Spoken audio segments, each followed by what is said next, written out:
Welcome into this week's edition of the Recruiting Breakdown. I'm Gerry Hamilton. I'll be joined once again by CJ Vogel next week. This week, we're going to just go through what's left on the board for Texas as far as the uncommitted prospects. We have 5 decisions coming up that have dates locked in for announcements, then 4 others to be determined. Then there's another prospect out there that Texas continues to recruit that is not committed anywhere else. So we're going to go through that today.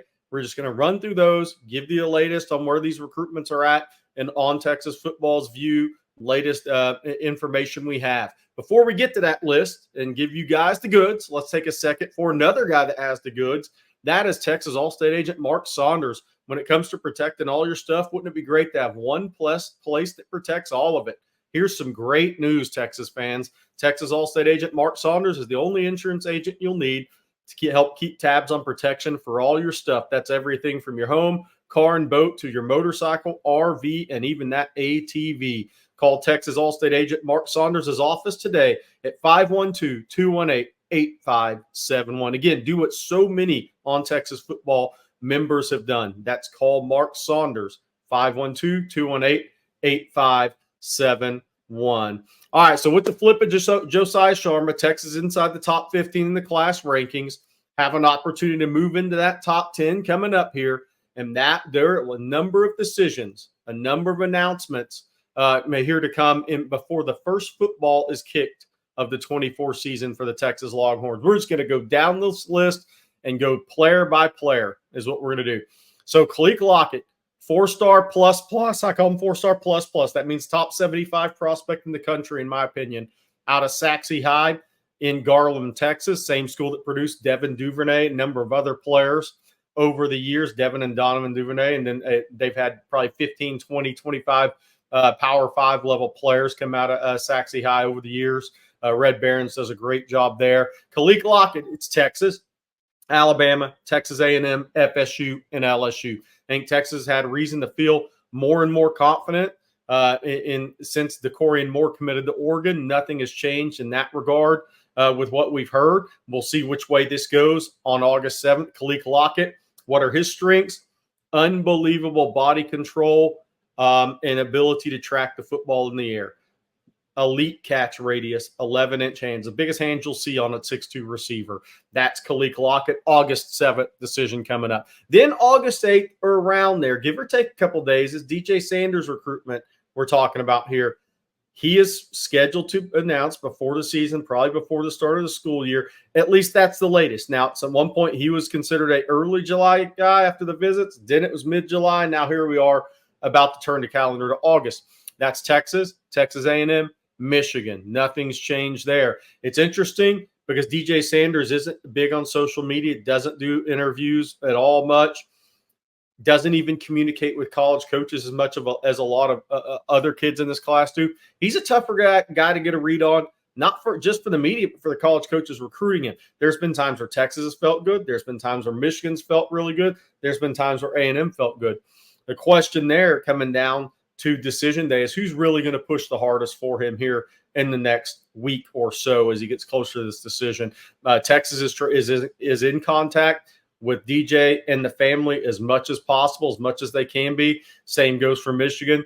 Same goes for Texas A&M. So we'll see which way that one goes. It's more of a wild card recruitment for me, just because there's not as much communication, not on social media. And I do think college coaches kind of wonder with DJ Sanders as much as the fan base and the media does. I think it's kind of fun to follow because it's a different recruitment. Then on August 22nd, we have Michael Fasusi, the 4-star plus. Some people have a 5-star offensive tackle out of Louisville High. August 22nd is the date that he's going to announce. I think initially put out the 21st. It may be the 21st or 22nd. It's gone back and forth. The 22nd, I believe, is a date he's had planned. Because that is, from what I was told, that's when his family came to the States. So it's a very important day to him. Obviously, that recruitment is Texas, Oklahoma, top 2, A&M still in the battle. He was at University of Florida over the weekend because the guy that was his connection at Texas A&M, Joe Hamilton, who's on the recruiting staff, went back to Florida, left A&M a week ago, went back to Florida. Fasusi was on campus at Florida last weekend. Missouri's taken an official visit to Oregon. Would love to get him on campus at some point. But August 22nd is the decision date we're going with right now. Could it be the 21st? Possible. Texas or Oklahoma is still where we lean. And I think this thing goes back and forth. I think coming off the June visits, Oklahoma was trending. I think Kyle Flood does a great job in these type of recruitments. I think this could go either way. I think maybe a slight lean Oklahoma for me, but it's a recruitment that's gone back and forth a little bit. A&M's still there in the fight as well. That's Michael Fasusi, August 22nd. Then we get to Jonah Williams, which we've added this one to the list because Jonah and his parents took a visit to Texas last Thursday for the pool party. Obviously, they FaceTimed with Schlossenagel and the baseball staff. The baseball staff was out of town, so they couldn't meet in person with him. But he had met in person with Schloss and some of those staff members when they were at Texas A&M. I think Texas is a sleeper in this recruitment, probably no more. There's a legitimate shot that a Texas A&M or an Oregon or an LSU could win this recruitment. I think USC, Ohio State are outside looking in. The keys with the Jonah Williams recruitment for me, just from a pure recruiting standpoint, is this. The family members that have played college sports have all stayed close to home. They've all stayed in the state of Texas. So if he left the state or signed or committed or signed with a school out of the state or far away, if it's Oregon, he'd be the first to do so. His father went to Galveston Ball High, played at the University of Houston. Obviously, he's a judge in Galveston. Older brother committed to Texas, I believe, signed with A&M, but went in the MLB draft, was a sandwich selection. But he's still just going to stay in state for college. I think he has another older brother that plays junior college baseball in the state of Texas, or did. So everybody stayed close to home. Everybody stayed in the state with Jonah Williams. Will he be the first to do something different? We'll see on August 24th there. I think Blake Gideon's done a really good job in this recruitment. I think Steve Sarkisian, Schlossenagel, I think Texas has done a good job in general. I think there's some you could make a strong argument that picking Texas would be good from multiple reasons for the Williams family. One, obviously, football at Texas, football-baseball combination, familiarity with Schlossenagel. But two, close to home. Then there's three, is that with the MLB draft looming next year, signing with Texas, or Texas A&M for that matter, but signing with Texas is not bad leverage if MLB draft becomes a real potential possibility. And that would be a first, sandwich, or second round type of draft pick. That is when the money gets to a certain point where the decision a lot of times is just made for you. So putting it on the dotted line with Texas in December, that would be good from a leverage standpoint as well. There's the football that's a positive. There's University of Texas. They're staying close to home. That's a positive. But it'll also be positive for leverage situations with the draft. Same could be said for Texas A&M, by the way. Then we go to August 30th. Jaime Ffrench. I got a little bit on this one this morning. Jaime Ffrench, 4-star plus, 5-star receiver from Jacksonville Mandarin. And I don't have it on Texas football, by the way. I'm really holding back the 5-star rankings until senior video. See who's going to look like what as seniors. I mean, I have Lance Jackson in that category. I have Josiah Sharma in that plus type of category. Smith Orogbo as well. So Texas has a few commitments that I think could be in the running for that type of ranking, depending on what their senior tape looks like. All of them won't be, but there could be one or two. So Jaime Ffrench would be in that category if he commits to Texas, or even if he doesn't, he's in that category as a prospect. So here's what's interesting with Jaime Ffrench. He canceled the the previously official visit to Georgia last weekend to make a trip to LSU and to make a trip to Miami. He has a lot of family in the Baton Rouge area. That one I don't see him going to LSU. I'll say that. I've wondered where Texas' main competition was going to come from before this August 30th decision. I think it's going to now be Miami. I think it was Tennessee before last week, and I think Miami's still in the kitchen sink at this recruitment. I think Texas competition is Miami for Jaime Ffrench. Could it change? 30 days out, we'll see. The reason August 30th is his announcement date, that's his mom's birthday. Very important day, obviously, for Jaime Ffrench and the family. So, again, I think Miami has emerged as the competition for Texas for Jaime Ffrench. If it's not Texas or Miami, I'd be surprised as of right now. Does that mean it can't change? No, absolutely not. It's recruiting, and there's 30 days out. But right now, I think Miami is the threat to Texas, not LSU, not so much LSU, not so much Tennessee. I think this decision very much comes down to, you're going to stay closer to home, stay in the state, go play at Miami, Are you going to go with where you've been leaning for a while? That's the University of Texas. Get away from your home state and do something different. We'll see what he does in a month. Then we have about 4 or 5 announcements here that are to be determined. And we'll start with Nick Brooks because we know that's September. And there was some news. We broke it on Texas football on Sunday with Nick Brooks. Nick Brooks is moving back to the Atlanta area. I believe he's already there for his senior season. So he was in Cedar Rapids area as a freshman. He was in Alpharetta, the private school, as a sophomore. Moved back to Cedar Rapids for his junior year, and now he's back in that Alpharetta, Atlanta area as a senior. Obviously moves with work, family work, whatnot. Does that mean now Georgia's where he's going to go? It doesn't mean that based on my knowledge, what I've heard. Does that mean Georgia can't get him? No. But I think Texas has been in a pretty good spot here. Again, the thing to watch for with the Nick Brooks recruitment for me, who starts committing to Georgia on the offensive line and when? Because we're still, what if that decision is around September 20th? You're still almost 2 months out at that point in time. Now, Georgia wants Nick Brooks, make no mistake, but Texas wants Nick Brooks. Texas has 4 offensive linemen committed. They have more committed than Georgia. But just maybe watch if Georgia's a couple other guys start dominoing for Georgia here coming up and how that could affect the recruitment. But again, moving back to the Atlanta area for his senior year, that's what's expected. I think he's already there. We reported that Sunday. Texas has been in a pretty good spot. Does it make the road a little tougher for Texas? Quite possibly. If it doesn't, Georgia probably didn't do a good job recruiting him after the move. So we'll see what happens with Nick Brooks. Then the to be determines. Michael Terry was originally a December recruitment decision type, November, December, or even at the Adidas All-America game. They've moved that timeline up. Now it's probable for August. Michael Terry was at Texas. Then he made a couple other trips over the weekend. Nebraska's thrown the kitchen sink at this recruitment. Oregon obviously has done their work in this recruitment. A&M still in the 4 as well. For Texas, they're telling him he's going to get a shot at wide receiver. You're being recruited as an athlete. If wide receiver doesn't work out, then we'll figure it out.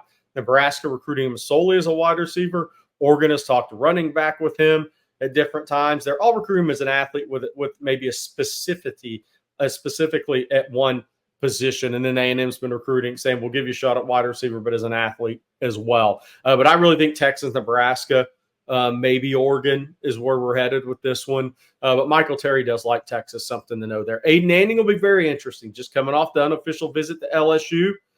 Miami, I think, was too far away from home unless something changes. So Texas, LSU, Arkansas is where this decision will come from. He hasn't announced the date as of or Tuesday morning.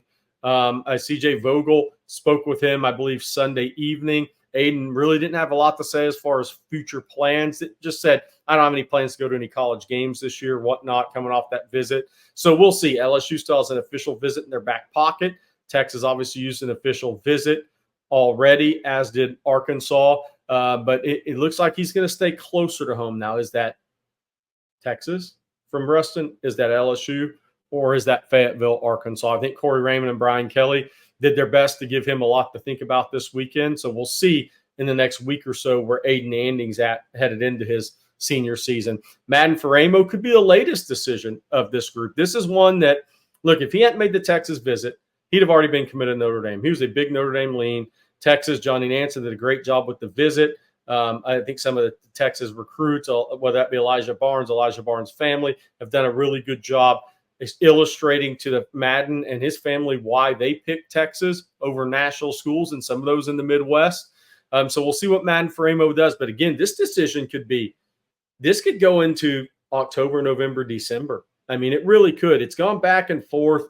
There's been talk behind the scenes. It could be August, then it goes September. Oh, maybe he just waits until December, wants to watch these teams play, really have a good feel. He hadn't been in a rush in this process to this point. He doesn't do a lot of interviews, a lot of social media. So, again, kind of one that's flying below the radar in terms of what he's thinking.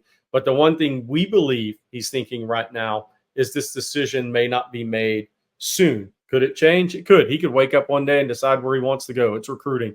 Then there's one guy that's not listed on here, Nathan Tillman. That's the safety out of Mansfield Timberview. Everything we've heard in the last week or so has been more Utah. The interesting thing there is he made a decision close to home, very close to home originally. That was a commitment to SMU. He backed out of that. Then he made those official visits. Now it's Texas, Utah, TCU. We know the parents prefer close to home. We think Nathan's leaning to Utah in the last couple of weeks. We'll see what he does. And when he announces, that's been expected for like the last 2-3 weeks, and that decision has not come. All right, once again, I want to take a second for our sponsor of Recruiting Breakdown. That is Mark Saunders. When it comes to protecting all your stuff, wouldn't it be great to have one place that protects all of it? Here's some great news. Texas All-State agent Mark Saunders is the only insurance agent you'll need to help keep tabs on protection for all your stuff. Everything from your home, car, boat, to your motorcycle, RV, and even that ATV if you got one. Do what so many other On Texas Football family members have done. That's call Texas All-State agent Mark Saunders' office today. 512-218-8571. Again, 512-218-8571. Now, I want to end this and be clear. That's not all the players Texas is recruiting. That's just the guys that aren't committed anywhere, that have announcements coming up that they've put on the board. We know when they're at, or guys that still have announcements coming up. Does that mean Texas is not recruiting guys committed to other schools? Absolutely not. Texas is all in on Myron Charles, as they have been, just like they were on Josiah Sharma before that flip. I could see Texas trying to recruit Chase Sims, defensive tackle from Richmond Randall, committed to Texas A&M. Going back in on 2 or 3 other defensive tackles nationally.